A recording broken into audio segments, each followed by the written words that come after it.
In this video, I present you ByteDance new model Lens.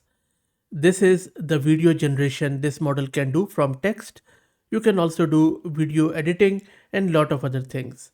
It is just a 3 billion parameter unified multimodal model that handles image generation, image editing, video generation, video editing, and video understanding all within a single framework trained entirely from scratch. This is Fahad Mirza and I welcome you to the channel. In this video we are going to install it and then we are going to check this model out. Let me get straight into this. I am using this Ubuntu system. I have this GPU card NVIDIA H100 with 48 GB of VRAM. You probably don't need that much VRAM, but we will check out when we run the model to see how much it consumes. I'm creating a virtual environment with Conda.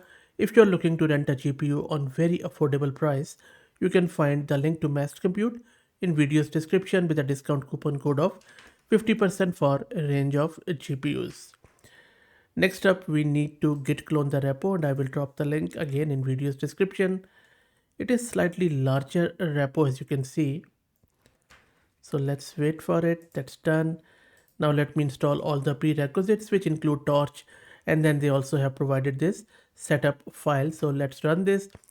As it installs everything, let's talk more around this Lens model. I think that what makes it worth paying attention to is the scope at this size. Most models this small specialize in one task. Lens covers the full landscape. You can see that on your screen, which includes the full generation and understanding pipeline for both images and videos from one checkpoint. Not only that, you're not really managing five separate models to do five separate things.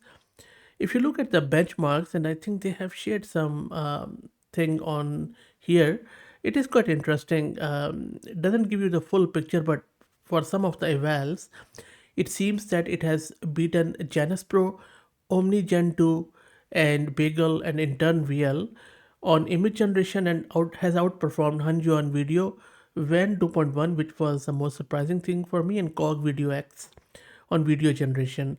It falls short of Quen Image, Tuna, and Tuna 2 on image generation. All of them we have covered already on the channel. And on image editing, it sits behind GBT Image 1 and Quen Image Edit, which are really, really good models, by the way. Anyway, so let's go back and then we will wait for this to finish installing all the prerequisites and then we'll go from there. It has failed. Okay. So I just need to upgrade my pip. So I will quickly do that. And meanwhile, please follow me on X if you're looking for AI updates. And now it is running fine. So let's wait. And everything is now installed. Next step is to download the model. I would highly suggest that you log into Hugging Face by using your Hugging Face read token, which is a free token which you can obtain. And for that, we would need to install this Hugging Face hub library. Okay, so I just need to add it to my local path. Path was fine. It was still using the older Hugging Face CLI. I have just put in my read token and I am now logged in. Let's download the model.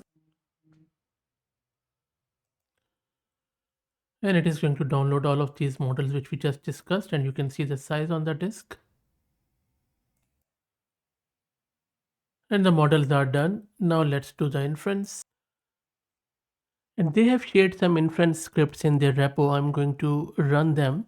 Now this script looks like something this, which generates, I guess, 11 images from the text prompt. It is text to image task, which I'm doing at the moment. And the prompts are present here as it runs. Let me also show you the VRAM consumption in real time. It is going to load all of these models. I'll just put it here so that we could check it out in real time. It is initializing those LLM weights and hopefully it will be quick because I'm using the H100 with 80 GB of VRAM. As I said earlier, if you're looking to rent it out for cents, just check the video's description with a discount coupon code of 50%. And I will let it run so that you would also know what exactly it is doing behind the scene. You see, It is now going to load the model. VRAM is increasing. It is 3 billion model. It is, you see, it is increasing. 3 billion model, remember, but there are various other models too. So still under 30 gig. I think just touch over 29, now 30, and now it is generating it. So I think under 30 gig of VRAM, just like Flux and various other Quen image model, the VRAM consumption is same here. And now it is going to run all of these steps and then give us the result back. There you go. So VRAM consumption is fluctuating as it does this text to image sampling for these 11 images. So I will let it generate and then we will check out these images. And in the repo, if you go to config and then examples, this is where all the prompts are stored. So this is a text to image. And this is what we are building at the moment. All of these 11 images from 0 to 10. Let me now go to that directory because it is done. This is the first one. What do you think? These are the images.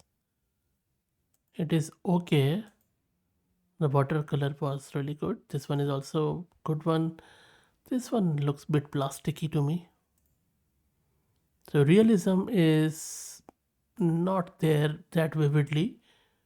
This one is good. And this is okay. Because look, this text to image has come a long way that we are really picky now. This one is good, by the way, from different angles. And this is again, this one I'm not much impressed because I have seen much better, especially when these blonde hairs in sunlight, they look really good in Flux, Quen image and others. Yeah, there you go. So this is what it has generated in terms of text to image. And now I am going to do the text to video. For that, in the same script from the repo, the inference_lens.sh, I have changed this task name to T2V. For images, I use this. For image edit, this. And for video edit, this task. But I'm just going to go with text to video. Also make sure model path is this and resolution should be video. For images, it will be this. So I have already set it up. And again, the prompts are here for text to video. These are all the ones. I think this is going to take a bit of a time. So what I'm going to do, maybe I'll just, in the interest of time, I'll just go with maybe 2 videos. What do you think? This is better. So I'll just call it 1 here, save it, and then let's run. Hopefully it is not going to error out. They haven't hard coded or anything. So I'll just run this and it should take because the model load takes the same, so it should take similar amount of VRAM. For model loading, for inference, it will be higher, of course. And I will monitor it and let you know. And this is what it looks like for video generation. I think it is going to take a fair bit of time. So wait. And I would prefer to use these sort of things with Comfy UI because it's easier to use the workflows, do some settings around samplers and schedulers and few other nodes. So for the rest of the tasks like image editing, video editing, and so on, I will make another video with Comfy UI when it is enabled. It is not yet. The model is so new. So, but we will check out how exactly it does with this text to video. And it has produced both of these videos. Let me play them in the browser. This is the first one. Let's play. This is not bad at all. Yep, the eyes are not adjusted, but remember 3 billion model. There you know it moves. And let's play the second one.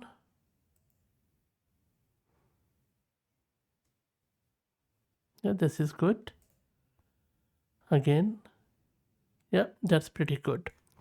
Okay, so look, I think I'm quite impressed by the model in terms of both image and video generation. I still need to check out the image editing, but we will check out when the Comfy UI nodes are available. We will run another go at it, and I will also share the free Comfy UI workflow as I always do.